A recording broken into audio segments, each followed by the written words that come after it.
തിരഞ്ഞെടുപ്പ് പടിവാതിൽക്കൽ എത്തി നിൽക്കെ സമഗ്ര വോട്ടർ പട്ടിക പരിഷ്കരണത്തിന്റെ വിവാദങ്ങളിലും അലയുളികളിലുമാണ് ബീഹാർ. പതിവിന് വിപരീതമായി പൗരത്വം തെളിയിക്കുന്ന രേഖകൾ സമർപ്പിക്കാത്തവർ വോട്ടർ പട്ടികയിൽ നിന്നും ഒഴിവാക്കപ്പെടുമെന്ന സാഹചര്യം ബീഹാറിൽ ഉയർന്നതോടെ വലിയ ആശങ്കയിലും പ്രതിഷേധത്തിലുമാണ് രാഷ്ട്രീയ പാർട്ടികൾ. ഇതിന് പ്രധാന കാരണം ആധാർ, റേഷൻ കാർഡ്, വോട്ടർ തിരിച്ചറിയൽ കാർഡ് എന്നിവ പുതിയ വോട്ടർ പട്ടികയിൽ ഇടം നേടാനുള്ള രേഖയായി പരിഗണിക്കില്ലെന്ന തിരഞ്ഞെടുപ്പ് കമ്മീഷന്റെ വിചിത്ര നിലപാടായിരുന്നു. ഇത് സുപ്രീം കോടതി വരെ എത്തുകയും ചെയ്തു.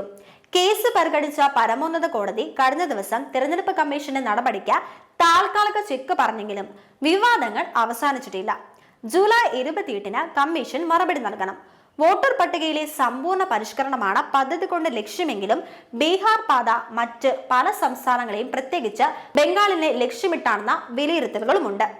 എന്തുകൊണ്ടാണ് ബീഹാറിലെ വോട്ടർ പട്ടിക പരിഷ്കരണം വിവാദത്തിനും ചർച്ചകൾക്കും വിധേയമാകുന്നത്? അതകം ബീഹാറിലല്ലേ എന്ന് പറയാൻ വരട്ടെ. ഈ വർഷം അവസാനം നവംബർ മാസമാണ് ബീഹാറിൽ നിയമസഭാ തെരഞ്ഞെടുപ്പ് നടക്കേണ്ടത്. കേവലം 4 മാസം ബാക്കി. അതിനു മുമ്പായി തീവ്ര വോട്ടർ പട്ടിക പരിഷ്കരണത്തിന് കേന്ദ്ര സർക്കാരും തിരഞ്ഞെടുപ്പ് കമ്മീഷനും ഒരുങ്ങുന്നതിനാലാണ് കടുത്ത ആശങ്കയുള്ളത്. ഇതിനു പിന്നിൽ ഗൂഢ നീക്കങ്ങളുണ്ടെന്നും പ്രതിപക്ഷം ആരോപിക്കുന്നുണ്ട്.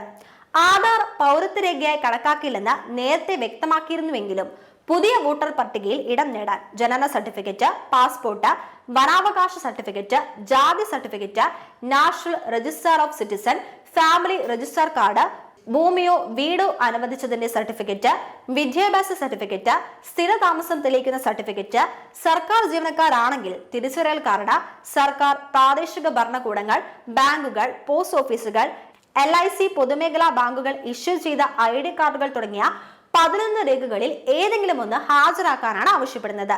ഇതില്ലാത്തവർ വോട്ടർ പട്ടികയിൽ നിന്ന് ഒഴിവാക്കപ്പെടും. ഈ വാദമാണ് തിരഞ്ഞെടുപ്പ് കമ്മീഷന്റെ നടപടിയെ ചോദ്യം ചെയ്തവർ സുപ്രീം കോടതിയിൽ ഉന്നയിച്ചത്. ഒടുവിൽ ഹർജിക്കാരുടെ വാദം അംഗീകരിക്കുകയും ആധാറും റേഷൻ കാർഡും തിരിച്ചറിയൽ കാർഡും പരിഗണിക്കാമെന്ന് നിർദ്ദേശിക്കുകയുമായിരുന്നു. അല്ലാത്ത പക്ഷം അതിന്റെ കാരണം ജൂലൈ 28-ന് മുമ്പ് വ്യക്തമാക്കണമെന്നും നിർദ്ദേശിക്കുകയുണ്ടായി. ഇതോടെ ഇനി എന്ത് നടപടിയാണ് കമ്മീഷൻ കൈക്കൊള്ളുക എന്നാണ് എല്ലാവരും ഉറ്റുനോക്കുന്നത്. പുതിയ വോട്ടർ പട്ടിക തയ്യാറാക്കുമ്പോൾ നേരത്തെ പഴയ തിരിച്ചറിയൽ കാർഡ് പ്രധാന രേഖയെ പരിഗണിച്ചിരുന്നെങ്കിലും പലരും അനധികൃതമായി കാർഡ് തരപ്പെടുത്തുന്നുവെന്ന വാദമാണ് ഇത് അംഗീകരിക്കാതിരിക്കാൻ തിരഞ്ഞെടുപ്പ് കമ്മീഷനും കേന്ദ്ര സർക്കാരും ഉയർത്തിയ ന്യായം. വിദ്യാഭ്യാസപരമായും സാമ്പത്തികമായും അതിപിന്നോക്കാവസ്ഥയിലായ ബീഹാറിനെ പോലുള്ള ഒരു സംസ്ഥാനത്ത് ജീവിക്കുന്നവരിൽ വലിയൊരു വിഭാഗത്തിന് ഈ രേഖകൾ കൈവശമില്ല എന്നാണ് ഈ നടപടിയെ എതിർക്കുന്നവർ ഉന്നയിക്കുന്ന ആരോപണം. ഇതോടെ കോടിക്കണക്കിന് ആളുകൾ വോട്ടർ പട്ടികയിൽ ഇടം നേടാതെ പോകുമെന്നും അവർ ചൂണ്ടിക്കാട്ടുന്നു. ചുരുക്കി പറഞ്ഞാൽ രാജ്യത്തെ പൗരർ അല്ലാതായിത്തീരും. ഇതോടെ വോട്ടർ പട്ടികയിൽ ഇടം നേടുക എന്നത് ബീഹാറിലെ ജനങ്ങളെ സംബന്ധിച്ചിടത്തോളം അവരുടെ നിലനിൽപ്പിന്റെ കൂടെ പ്രശ്നമാവും എന്നതാണ് പ്രധാന വാദം. നിലവിൽ അസമിൽ നടപ്പിലാക്കിയിട്ടുള്ള ദേശീയ പൗരത്വ രജിസ്റ്റർ വോട്ടർ പട്ടികയുടെ പേര് പറഞ്ഞ് പിൻവാതിലിലൂടെ മറ്റിടങ്ങളിലും നടപ്പാക്കുകയാണ് സർക്കാർ ഇതുവരെ ലക്ഷ്യമിടുന്നതെന്നാണ് ആരോപണം. ഇതിനു പുറമെ രേഖകൾ സമർപ്പിക്കാനുള്ള കാലാവധിയായി 1 മാസമാണ് നൽകിയിരിക്കുന്നത്. ഇതിനു മുമ്പ് രേഖകൾ സമർപ്പിക്കാത്തവർക്ക് വോട്ടർ പട്ടികയിൽ ഇടം നേടാനും സാധിക്കില്ല. ബീഹാറിൽ ഇപ്പോൾ സ്പെഷ്യൽ ഇന്റൻസീവ് റിവിഷനാണ് നടന്നുകൊണ്ടിരിക്കുന്നത്. സ്ഥിരം വിലാസത്തിലും നിലവിലെ വിലാസത്തിലും ഉൾപ്പെട്ടിട്ടുള്ള ഇരട്ട വ്യാജ വോട്ടർമാരെ ഒഴിവാക്കുക എന്നാണ് സ്പെഷ്യൽ ഇന്റൻസീവ് റിവിഷൻ കൊണ്ട് ഉദ്ദേശിക്കുന്നത്. ഇന്ത്യൻ പൗരന്മാർക്ക് മാത്രമാണ് വോട്ടവകാശമെന്ന് ഉറപ്പാക്കുന്ന ഭരണഘടനാപരമായ മാനദണ്ഡങ്ങൾ അനുസരിച്ച് ഒരു പ്രദേശത്ത് നിലവിൽ താമസിക്കുന്നവർ മാത്രമേ വോട്ടർ പട്ടികയിൽ ഉൾപ്പെട്ടിരിക്കാവൂ എന്നാണ് തിരഞ്ഞെടുപ്പ് കമ്മീഷൻ നിർബന്ധിക്കുന്നത്. 2003-ലാണ് ബീഹാറിൽ അവസാനമായി SIR നടത്തിയതെങ്കിലും പുതിയ പേര് ചേർക്കലും യോഗ്യതയില്ലാത്തവരുടെ പേര് നീക്കലും ലക്ഷ്യമിട്ടിരുന്നു. നിലവിൽ ബീഹാറിൽ ഏകദേശം 7.9 കോടി രജിസ്റ്റർ ചെയ്ത വോട്ടർമാരുണ്ട്. SIR നിലവിൽ ബീഹാറിലാണ് നടത്തുന്നതെങ്കിലും ബംഗാളിനെയും തൃണമൂൽ കോൺഗ്രസിനെയും ലക്ഷ്യമിട്ടാണ് പുതിയ നീക്കമെന്നും ആരോപണമുണ്ട്.